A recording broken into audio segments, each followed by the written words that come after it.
You're listening to WCAT Radio, your home for authentic Catholic programming.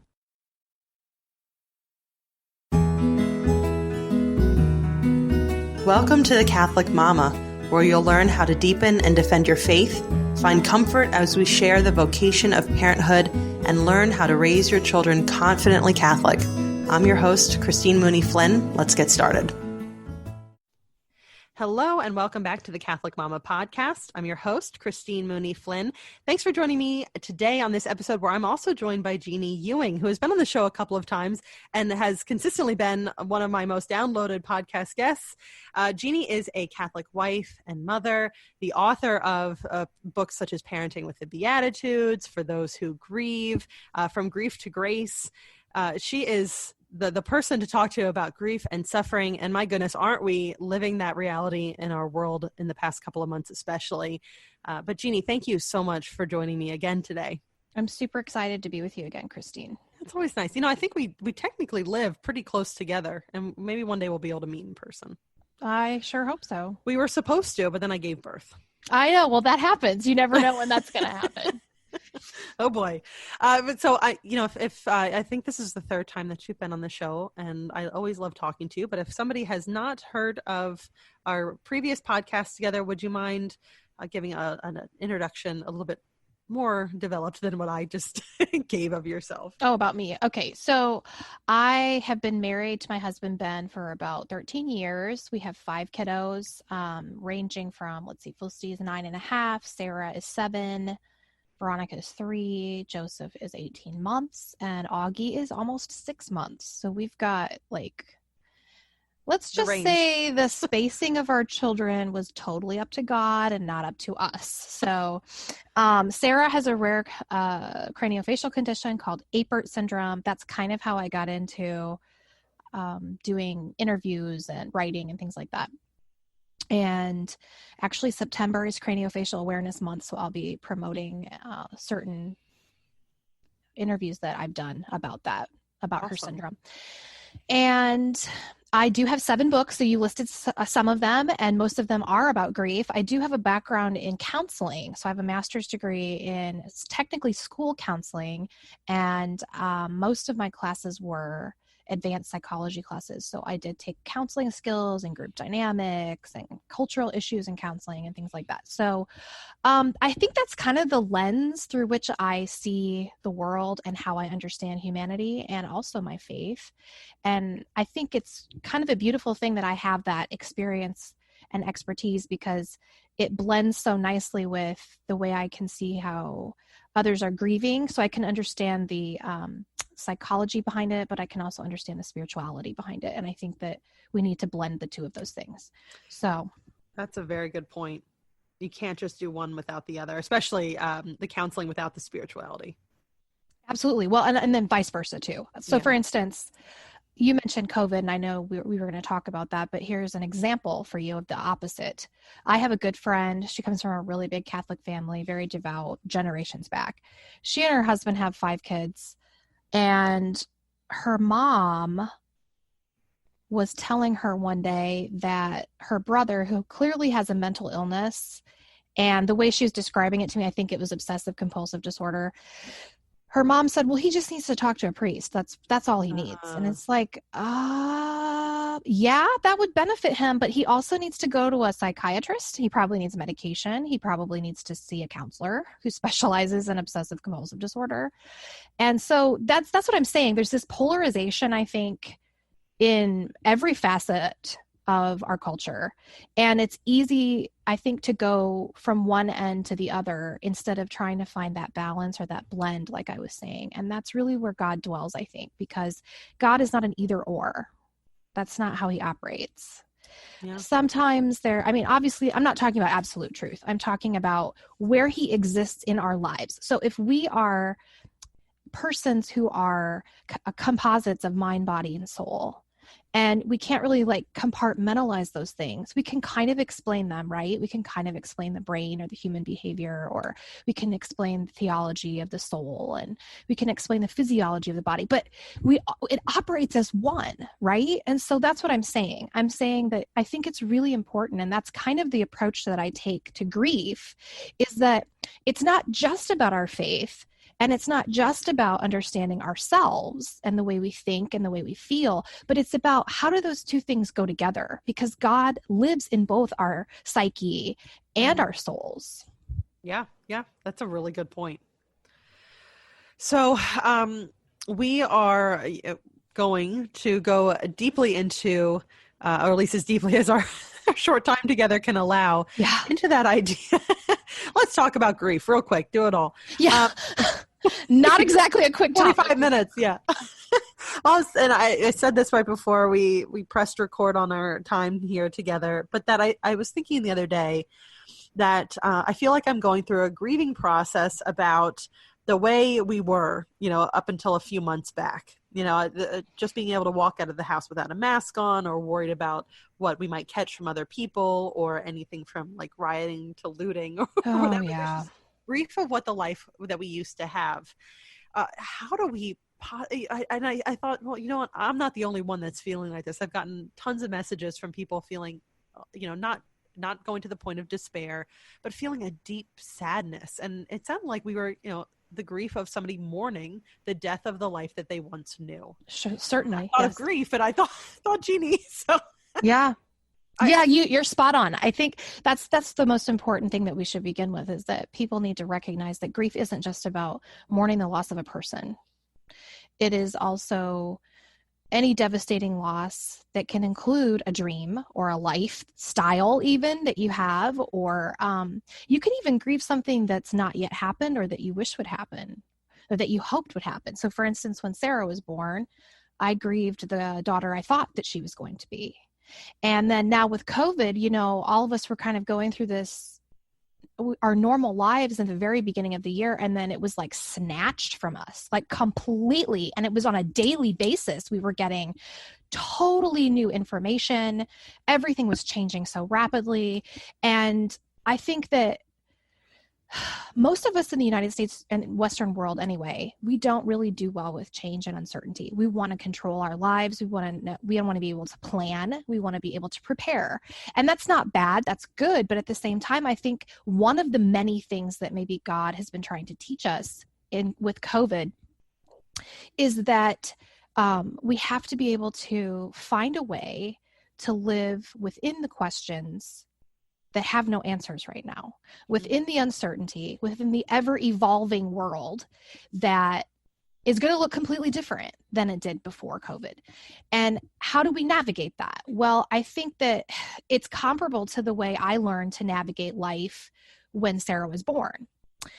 And so for my family, COVID was not as much of a shock, because we kind of went through this process when we had Sarah, because her condition is so rare that there are really no statistics about mortality rates or life expectancy or anything like that.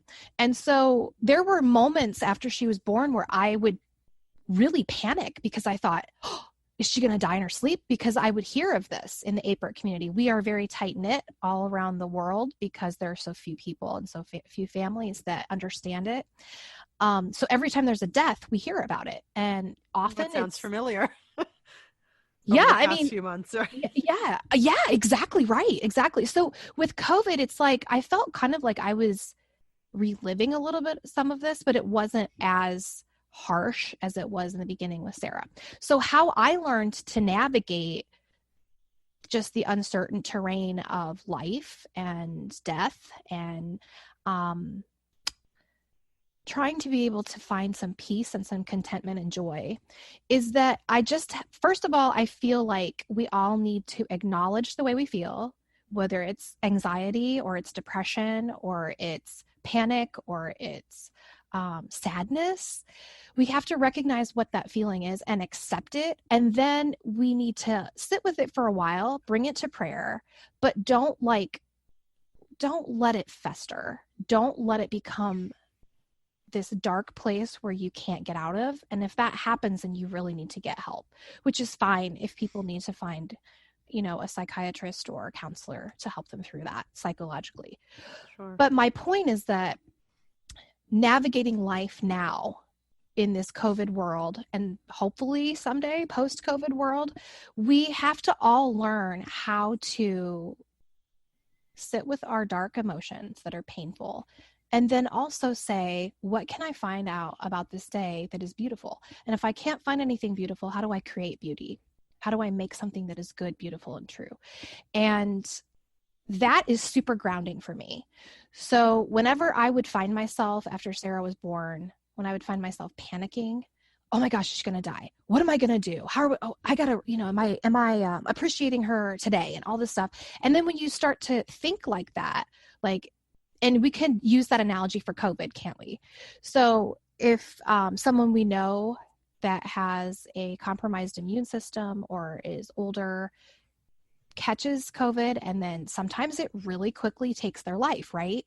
We can't sit there and be like, what if this happens to my mom? What if this happens to my husband? What if this happens to my disabled child? We can't do that. I think it's important to acknowledge it. That's part of grief. We can't just repress our feelings, but we can't get stuck in them. And then we need to learn, how do we make something good out of today? How do we find something, or how can we be that good in the world? So it can be depressing, right? To go out. And I know when we first ventured out, probably in May, I think it was. And everybody was just so forlorn, or they were so impatient, or they were so crabby. And that's understandable. People are restless when they're uncertain and when they don't have their faith to ground them, I think. But at the same time, I felt well, how can we bring some light to the world in a small way? And so oftentimes my husband and I would exchange stories at the end of the day. And even through your mask, you can still smile with your eyes. You can still be polite and courteous and patient and kind. So even just getting my blood drawn, let me just use that example. All of us have masks on, right? I'm sitting there and the phlebotomist is apologizing. Probably he apologized 3 times in 5 minutes. I'm so sorry. This is taking so long. I'm so sorry. My computer, I'm entering this. Finally, I was like, hey, it's totally fine. I understand. You're doing your job and you're doing a great job. It's fine. You don't have to worry about it. And he just kind of sighed. And finally I said, look, I'm sorry if people are really crabby to you and impatient. He's like, oh, you have no idea when people come in here, they're just constantly running their mouths and I can't do anything fast enough. And I said, I'm really sorry to hear that, but I'm okay. However long it takes, I'm okay. It's all right. So, something, just a small conversation or a small connection is the way that I think that we can restore that light in this really dark time. Yeah. And one of the things that my physical therapist has been talking to me, she's been teaching me a lot about the neuroscience behind pain, how pain is stored and processed in the brain. But she also mentioned that when you do an act of kindness for another person, it can actually alleviate your pain by up to 70%. Wow. And so grief is a type of pain. Yes, yeah. It is. So if we're thinking of this in terms of grief, this is an actual physiological process that happens to our brains and our bodies, where that we are releasing this oxytocin and these endorphins, right? Every time I reach out and I do something kind for somebody else. She also mentioned, and see, this is difficult with COVID, right? I think this is another reason why people are depressed and they're grieving, is that human touch is so important. Because another thing she mentioned is that when you are touched by someone who cares about you, it could be holding someone's hand, it could be a pat on the shoulder, a hug, a kiss. She said that will also eliminate your pain or lessen it by 30%. So these are things. We're missing these things right now. We are missing these things. But we need to find ways to safely reinstate them, I think. Do you know what I'm saying? Yeah, absolutely.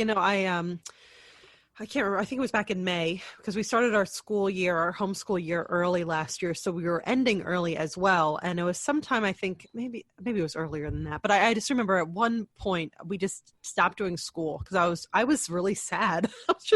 I was the only one in the house that was going grocery shopping, and I was only doing it once every 2 weeks. And I would like decontaminate when I got home and took all these precautions. And nobody would look me in the eye as I was grocery shopping. Mm-hmm. A woman had dropped her shopping list or something, and I was like, oh, I wasn't even going to get it. And I just said, oh, are you okay? Or do you have that? And I have it. And she screamed at me. I was like, whoa. Wow. Like there's just barriers upon barriers between everybody. And I was getting really sad about everything. And I didn't want to do anything. I didn't do housework and we didn't do school. And I was just tired. That's my go-to. Like when I'm sad about things, I just get really lethargic.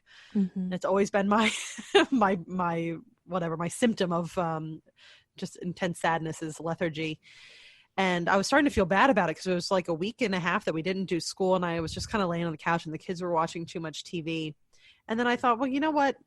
Thinking of like being the good or the light or finding some goodness in it, I started paying attention to, well, if we're just kind of sitting on the couch, well, at least we're sitting together. And yes. I was like snuggling up with my kids a little bit more.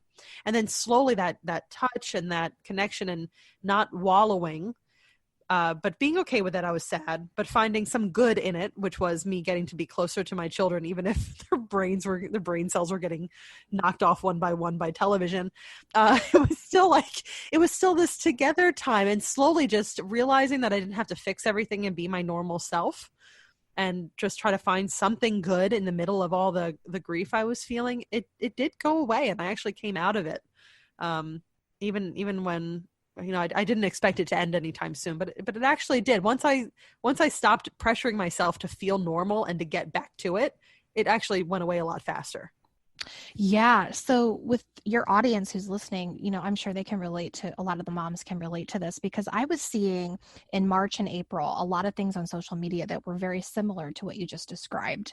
There were moms who were just like, oh my gosh, my kid's they're going to be so behind in school, because a lot of them, obviously they were being thrust into homeschooling if they were not familiar with it, right. or distance learning, however they wanted to catalog that through their school system. And they were just so concerned about making sure their kids met every benchmark, that they had this exact routine. And here's the thing that comes in, that sweeps in. I'm seeing a lot more, and I've read a lot about trauma. And this is a collective trauma that we're all experiencing, right? We're all experiencing the same level of sadness or loss. I mean, everyone has a different reaction to it. Some people are able to kind of pull themselves out of it. Some people aren't. But it's a collective trauma in the sense that everyone is having that experience. And even if our interpretation of COVID is different from each other, we are still in some ways understanding what it's like, because we want to get back to normal.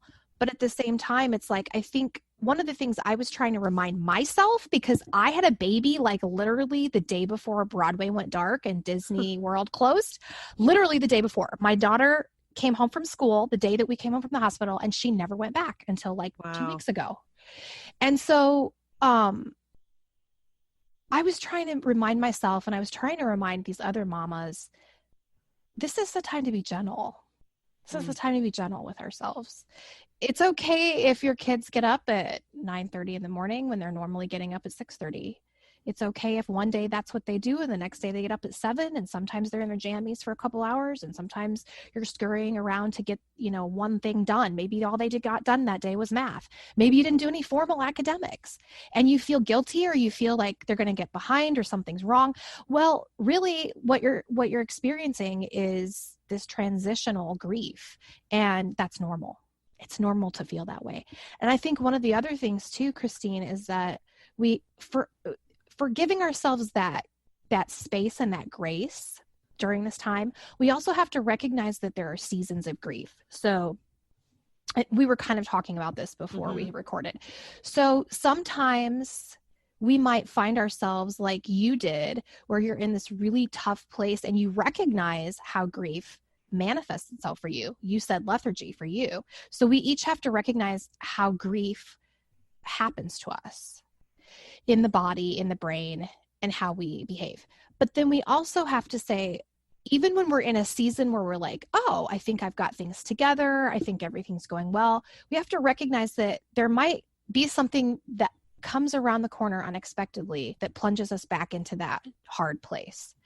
And that happens to everybody. That's normal. Again, I want to just affirm everybody and validate that that's normal to have kind of this cyclic experience of the sadness and the darkness, and then pulling out of that into a place of maybe a reprieve or some flourishing or some hope or normalcy. And then there might be another flood of emotions that happen that plunge you into a place where you feel completely discombobulated again. That's normal. It's cyclic. What's not normal is when you get stuck in that place of grief and you just can't get out of it for a really long time. So, I think that that's probably the best thing that we can do right now is look at our situations and say, it's okay if my life isn't put together. I mean, forget perfect. I don't think any of us are aiming for that right now. But even if it's in shambles, even if it's a complete mess and there's no rhyme or reason or routine or organization, it's okay. To just breathe and just to be okay with it and to let go of some of these things that maybe God's asking us to let go of that we haven't. Maybe I think that's really a big thing. You know, lately I've been thinking, gosh, I think God's testing a lot of us in trust. Do we really trust him? Yeah. Yeah, absolutely. I mean, even just to sit and be okay with not everything going the way we'd like or not striving for perfection. I mean, that takes a great amount of hope and trust in God that everything, even if it's not okay now, ultimately it will be. Yeah. And that's beyond our abilities. We can't force that to happen. Yes, exactly. And you were talking too about, so not just COVID, but like the rioting and the looting. And so we've got all this turbulence. And then of course, hurricanes and all these natural disasters and pestilence and plagues and everything all over the world. Just name the 10. Yeah. Yes. It's like we're living the Old Testament or something. I gotta tell you, I don't know if you've been reading the daily mass readings or going to daily mass I for do. the past few months, but they just the readings of the prophets just feel like they're really hitting home. Yeah, like absolutely. Oh boy. Yes, and so that's the thing that I want to say is that it's so easy for us to, because we are bombarded with more and more and more bad news all the time. Even if like my husband and I we don't get a newspaper, I don't read the news online or anything, but obviously I see a headline flash across my Facebook page or something. And I don't think that we can completely isolate ourselves from what's going on in the world, nor do I think that's healthy. But at the same time, with all of this turbulence, we often say, well, where is God, or how much longer is he going to make, have this go on or allow this to go on, permit this to happen? And yet we can still find him in the midst of that, in the midst of the violence, in the midst of the uncertainty, in the midst of the messiness and the chaos, in the waiting also. I mean, I wrote a book called Waiting with Purpose, and I actually had a woman email me a few months ago. And she said, this book is perfect for COVID. I think everybody should read it. And I think you should do like a weekly Facebook live show about and I was like, that sounds great. However, I have a newborn baby and I'm not going to be able to do that. But the point is that this is, this is maybe something God's asking of us is how can we wait for him to come through? How can we wait on his timing fruitfully? How can we, instead of wasting time by being anxious and nervous and depressed and scared, how can we trust him in the midst of that tension? The tension between hope and between fear, that's the place we straddle, isn't it? It's the hope that things will be better and will be okay. We don't know when, we don't know how. We don't even know if it's this side of heaven. We really don't. We don't. No. But we still know that it will be. And then there's the fear, and we straddle that place all the time. And I think there's that tug and pull that we're all experiencing. And I do believe that the enemy is really preying upon our fears, because we all have them. We all have areas of insecurities and weakness. And, yeah, a non-religious friend of mine, she reached out to me recently. It's like, what is it like to be Catholic? And I think, through this whole process and the uncertainty has made her think that maybe she needs something other than just the world to get by in all of this. And I reached out to her again recently and asked how she was doing. And the one thing she said was, I'm struggling and I feel so guilty that I've brought so many children into this horrific world. Yeah. And it's such a, I mean, I was thinking, it's funny because she said that on the day that I was in my one of my rosaries for the day. That was one of the things I prayed for, was for trust that, and peace in this world, because we don't live too far away from Kenosha, Wisconsin, where there's a bunch of rioting right now. Yes. It's just such a struggle. Like, oh my gosh. I think it's from the book of Matthew, where Jesus says, woe to the pregnant women and those who are nursing moms. And I'm like, oh geez.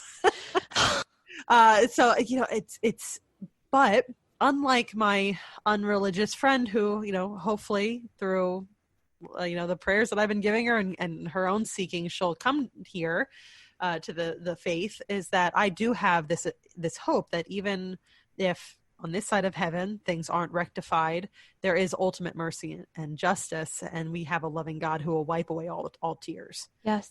Which I don't even know what I would do in all of this if I had not converted. I don't even know.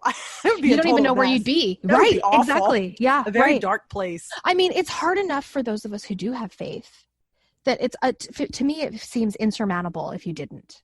I know for me, I would probably have been in despair a long time ago. Yeah, absolutely. I remember seeing a quote, your life is, you're going to suffer with or without Jesus. I'd rather suffer with Jesus. Yes. Absolutely. Yes. And I also believe because here, and what your friend was talking about, oh my gosh, I have all these children in these times, and they're going to be raised in this horrific period of time and history. The irony is, so I had this little baby boy who was a total surprise from God. And I had him right at the apex of the COVID stress and chaos that everyone was experiencing. And I remember getting up with him, all random times, thinking, wow, here's this newborn baby who gives me such hope. And there was this sense of sadness that he had to grow up in this world the way it is. But then there was also this hope that I had that he could be someone who changes the world, right? And that's also grief. We can have this mingling of hope and joy along with our sadness and our loss. And that's also a beautiful spiritual gift, because that is something we can unite with the sorrowful mother, particularly because she experienced that with the 7 swords that pierced her heart. And I believe September is... Yes, September 15th. The Lady of Our Sorrows, right? Yes, September 15th. Absolutely is. So that's something that for the mamas who are listening right now, that if you don't already, find a devotion or develop a devotion to Our Lady of Sorrows, because she has been such a comfort to me in my suffering, even in my motherhood and the suffering through infertility and then superfertility and raising babies and postpartum depression too. I've had a really, really hard time with that this time around with my 5th child. And so she has been such a consolation and such a strength and a guide to me and an example, especially that knowing that I can still have joy and I can still have hope, even in the midst of my grief. So, we are complex creatures for sure. Yes. Yes. You mentioned, that child of yours could be somebody who changes the world. I've been reading this one really great saint book called, I think, The Stories of the Saints by Carrie Wallace.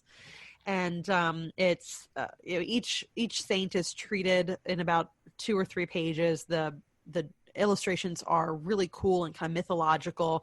But as I was reading through, it goes chronologically. So it starts with Polycarp, ends with Mother Teresa. And as I'm reading this with my children, it's been a couple months. We read 1 saint a day, maybe 2 at bedtime. And most of these saints were living through really horrible times. Yes. And that is the fire that purifies our faith. Yes. I guess that's what my husband and I were thinking. We're thinking, well, these are the times in which saints are made, right? I mean, we go to Mass on Sundays, and there are probably about 1/3 of the number of people that used to attend at any given Mass, any given Sunday, any weekend. And Ben and I were talking, we're like, most of the people probably aren't going to come back. And yet the ones who are here, who are being faithful. And that's not to say if you have like a debilitating condition or you have like a compromised immune system and you have to stay home. And that's not what I'm talking about. I'm talking about the people who are like, oh, I don't have to go to mass. I'm not going to go to mass. And they don't have some sort of practice where they're still engaging in the sacrament as they can, virtually at least, if they can't come in person. That's what I'm talking about. But the scripture that came to me one day when I was with Augie when he was a newborn baby, so this was in March, it was from the book of Esther, and it was for such a time as this. And I thought of her story, and I thought, yes, these babies that we're all, that are growing up now, these children, they're actually, I believe, the hope for our world, to make it better, to purify the church, to I don't know. I see that in my own kids, and I see it in other families that are still having babies, or I have a lot of friends who are pregnant right now. And I think there is hope. And it's not so much, oh, I'm so depressed that I have to raise my kids in these times and that this is the world that they're going to live in. Yeah, that there's truth to that. But at the same time, if we raise our children with a strong faith and a strong sense of suffering and sacrifice as noble and good, then I truly believe we're going to see a lot more saints rising up in the next decades. That alone should give everybody hope. Yeah. Yes. Even if you just look at a brief overview of, say, John Paul II's childhood and early life, you're like, wow, it doesn't hold a candle to what kids are going through today. But right. I mean, it just shows that out of this intense suffering and uncertainty, man, what a better, I don't know of a better place to cultivate a total trust in God than this. Right. Well, so we've talked a little bit about some practical ways. Do you have any other tips? I will just say every night at our dinner table, in order, because I think you mentioned that it's good to cultivate some idea of the good for the day, and if not be that good, but at least in our household, and it helps, my kids are still young, and they don't really have an understanding of what's going on in the outside world. It's not like we have the news on or anything to scare them as they're walking through the living room. That's tip number one. Don't do that for your small children. But we go around starting with my husband and then myself, and then we go, age order of 3 things that we're grateful for. Yes, we do the exact same thing. Yes, we do. It's so much fun. I like when we have people over for dinner and they don't know this is happening and they get put on the spot. But yeah, I think that we cultivate that gratefulness and there's been some days where it's just been a really crummy day. And it takes me a while as it's my turn to think about the 3 things. It could be very generic, like, and the sky was pretty today. Yeah. At least it gets me out of That's my legit, own head. though. That's legitimate. I mean, that's the same. I have my oldest daughter is she's naturally melancholic. She looks at the dark side, the negative. That's just her way. And so this practice that we do the 3 things we're grateful for, and the 3 things we want to pray for. We do that right before our family prayers every night. That's good. And sometimes she's like, this was a horrible day and I'm not grateful for anything. So we'll kind of like run through the day and we'll talk about our life and our family. And then even sometimes we have to go back to the fact that, look, you have a mom and a dad who love each other, who love you. And look at your friend so-and-so. Her mom's in prison and her dad died in a car accident. So that's something. That is something to be grateful for. And so, yes, I really believe that fostering gratitude is one of the most powerful antidotes to this fear and this uncertainty, because it pulls us away from the what ifs, and it pulls us and draws us into the heart of God, where we say, I can see that He is good. And this is the evidence in my life all around me. Even if it's something like, oh, I saw this beautiful bird, like the other day I saw a hummingbird or something, or you said, oh, the sky, the clear blue sky. Those are legitimate things because God speaks to us through the natural world. And that is a gift that He gives us. And sometimes it feels like we're grasping for straws, but it reminds us to elevate our souls to Him and to say thank you, that life is still good and it's still worth living. There's a priest in one of our local parishes who's from Nigeria, and my husband and I have noticed that priests from Africa are awesome. They're just like, they're so joyful and orthodox, which we really appreciate. But he always starts his sermons, his homilies, by saying, God is good all the time, and all the time God is good. Oh, yes. Mm-hmm. And I love that, because I think about that more now that I've heard more of his homilies. I think about that throughout the day. And it does, even during something small, like I stub my toe, I knock my head on a cabinet as I'm standing up, or some of these horrible things that we see on the news. God is there. Yes. And even, he can write straight with crooked lines, and he does do that quite often. Yes. So there is always hope, and despair is never a necessary place to go. Right. I think a final thought from me, at least, is that whoever's listening, no matter how hopeless things seem in your life or in the world, I truly believe that each of us is part of the solution to bringing joy to someone's life in a simple way, in a small way. And it can start with a neighbor. It can start with a stranger at the grocery store. It can start with the phlebotomist drawing your blood. It can start with your spouse. I mean, there's so many, your children. There's so many ways that we are called every single day to be the Lord to someone else. And I think more than ever to be his heart. People talk about this cliche of, we're called to be God's hands and feet, which is true. But I think right now, more than ever, we're called to be his heart. And that heart means mercy and love. And that's what we need to extend to ourselves and to extend to others. Amen. Amen. That's a perfect way to end. So before we go, though, Jeannie, would you mind explaining? Because and I'll say this to anybody listening, I've read a couple of your books, and they're beautiful. So other people can find your books. Where's the best place to find you online? Well, thanks, Christine. They can find me at my website, JeannieEwing.com. So JeannieEwing.com. And then all my books are on Amazon. You can just Google my name too, and you can find the publishers. Isn't that fun? You can Google your name and I know. come up. I know. Well, I'm just trying to see whatever works for people, whatever they remember or want to do. So I don't even want to try Googling my name right now. It's probably depressing. I think I for years, I wanted ChristineMooney.com, and it was actually held as a, what was it? Like a memorial website for somebody who had passed away. Oh gosh. And I know. I felt she had just died young. Ish, and I felt a little bit bad, but when the domain finally popped up, I snagged it, and I felt like I won. I was like, oh, did I really win? Yeah, right. So I think, your name actually comes up with some good stuff. Mine might not, but well, that's unfortunate. I know. I got to work on it. I got to work on doing something with my name so Google actually spits out something good. Right. Well, Jeannie, thank you so much. I always love talking to you, and I think this is number 3. We'll have to keep on keeping on with our. I would love that. I am so excited that you invited me again. It was like I had 3 people ask me in a row to do an interview. It's like, nice. That's so nice. Back in the game, yeah. So it's always great to talk to you too, and I hope that this helps your audience. Yeah. Well, I've been feeling it's been a rough few days, even just in our parts of Wisconsin. So just to hear, just that there's hope, and we don't have to. Grief is natural, but we don't have to dwell in it, and there is ultimate hope. It's just a really good reminder. Yeah, absolutely. Awesome. Well, thank you so very much.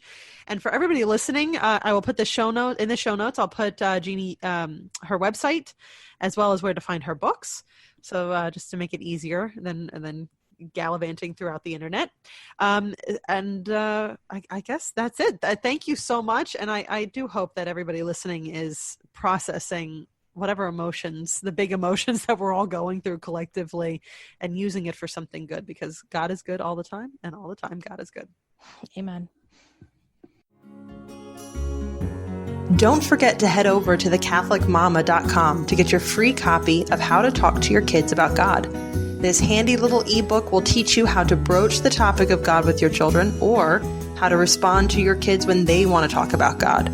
as well as give you answers to 7 of the trickiest questions about the faith that Christian parents face. You'll love the easy-to-understand grown-up answers, the pared-down but not talked-down answers you can share with your kids, plus recommended resources if you'd like to deepen your understanding of the topic. Get yours free at thecatholicmama.com.